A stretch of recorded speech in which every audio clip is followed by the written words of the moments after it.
I'm 25 and my girlfriend's on a backpacking trip through Europe. We've been dating for over a year, but she'd been planning and saving for this trip long before she met me. She's told me how much she wanted me to go with her, but I simply didn't have the money saved up, so it wasn't on the cards for me.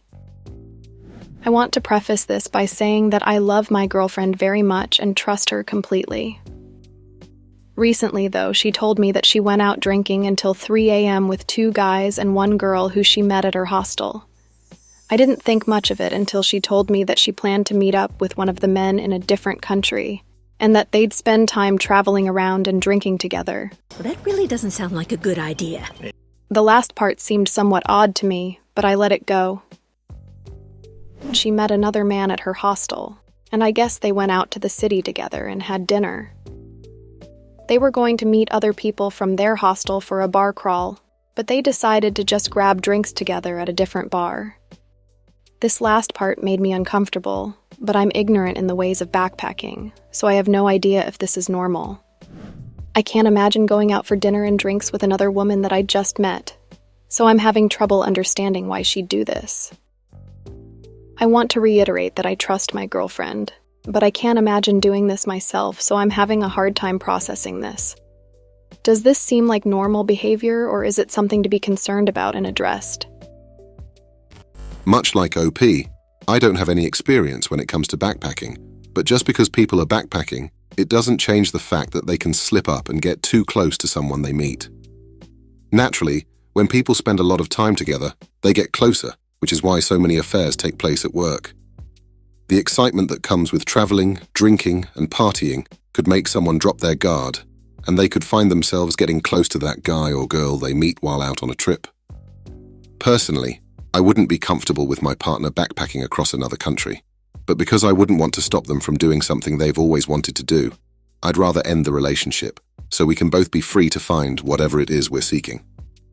In regard to OP's relationship, I feel like his partner should be more considerate about how things might come across to him. When you're in a relationship, you should always think about how your actions can affect the person you're with. Even if OP's partner is cheating on him, I feel like she should consider how her spending so much alone time with another man could make her partner feel, even if he doesn't say anything about it to her. Anyway, those are my quick thoughts. Let's move on to the drama that's going down in the comments. Forgotten Saturn says, "It's completely normal. She'll meet tons of new people, travel with them for a few days or weeks, or just go out for one night. Backpacking hostels are one of the easiest places to meet new people, and it won't always be other women she's meeting. The men might be interested in her, but as long as she's loyal, that won't be a problem.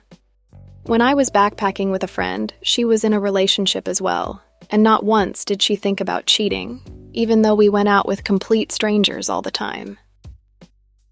Okay, Square says, "I totally understand your concerns, but yes, it's absolutely normal. As amazing as traveling is, it's really intimidating to find yourself alone in a place that's completely unfamiliar and where you might not speak the language. Solo travelers from hostels have a habit of gravitating toward each other and joining forces to make the experience more fun and to take away some of the fear, anxiety, and self-consciousness that can come with being somewhere strange on your own. People do hook up, but as another commenter said, if she's loyal, it won't matter if someone's interested. Generally, travel people are pretty friendly and not pushy. This is obviously not a perfect rule, but in general, I've mostly found people to be very kind. Also, if she wanted to be shady or cheat, she could do whatever she wanted right now, never tell you, and you'd never know. The fact that she's telling you exactly who she's spending time with and what they're doing, even when it turns into one-on-one time, is a really good sign. If she was being sneaky, why would she bother? She could just tell you that she's having dinner alone every night." Salsa Shark says, "I recently did a month-long trip to Asia by myself, and the cards didn't align for my partner of 8 years to be able to come. The reality is, there just aren't a lot of other solo female travelers, so I spent the bulk of my time with other dudes. And a trip that long can be really lonely if you have no one to experience it with. This echoes my normal life in a male-dominated field, so I've learned pretty early on how to keep opposite-sex friendships as just that, friendships. The bottom line is, you either trust your partner or you don't. Getting in a fluff over opposite-sex friendships should be seen as a red flag in this day and age. If she's communicating and being as transparent as possible, what more can you ask of her? The OP responds and says, I'm not at all versed in the solo traveling scene, so I appreciate you taking the time to give your input. I would like to say that I'm not at all opposed to or suspicious of her friendships with men. My main concern was going out to dinner and getting drinks alone with a man she just met, which I can't imagine myself doing in a normal context. After reading the input of a lot of solo travelers here, it seems like the consensus is that they like to stick together, which I understand. I think I may have been looking at this through the wrong lens. Nice T says, she's telling you what she's doing and who she's with, and I think that's a pretty green flag. She's not trying to hide anything and is being transparent with you. Captain Claw says, my ex was keeping me up to date too regarding everything and was super transparent. And well, she cheated. That doesn't say anything about the person. Nice T responds and says, we clearly have had different experiences in life, which in turn shape our own individual opinions. You've been cheated on. I haven't. And I don't have that experience to shape how I look at the world and the advice I give. I can completely understand your side and how you see things, though. I'm sorry that happened to you. Jenna Rain says, oh, this comment is late, but worth it to say this exact thing happened to me and it turned out that I was being cheated on. He was a soft-spoken, introverted guy, and it was his first time backpacking. I didn't think he would ever cheat, so it was really easy for him to make it seem like a normal part of hostel life. His actions were the same as your girlfriend's, but it turned out that he was bragging to one of our mutual friends about hooking up with a German girl behind my back.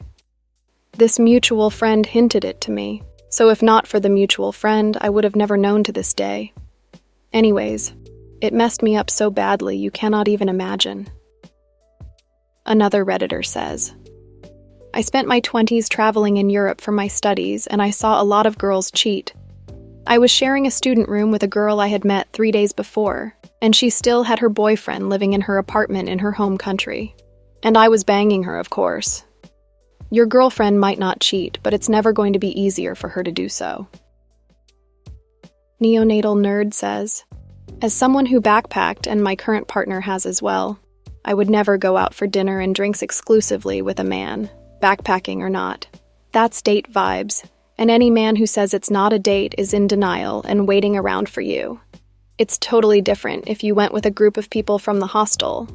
My partner met men he camped with, and on tours, he hung out with groups of people, mostly couples, and went back to visit 3 people on a later trip, a couple and a woman. But he never met the woman alone, and he always tried to get other people to meet up together so the situation wasn't misconstrued, and he didn't want her to feel uncomfortable. This last comment is exactly what I'm talking about. Regardless of what you choose to do in life, once you get into a relationship, you have to keep your partner in mind whenever you decide to do something. There was even a Redditor who said that they've never been cheated on, but as another user said, they themselves never would have known that they were cheated on if it wasn't for a mutual friend telling them about it. Unfortunately, when it comes to cheating, a lot of people never get caught and never show any sign of their cheating ways. Because of this, you can never really know if someone from your past cheated on you or not. I don't care what anyone says. Male and female friends naturally come with an element of risk, and there are countless stories out there that prove this. I hope you enjoyed this episode of Coffee and Popcorn, and I can't wait to see you on the next one.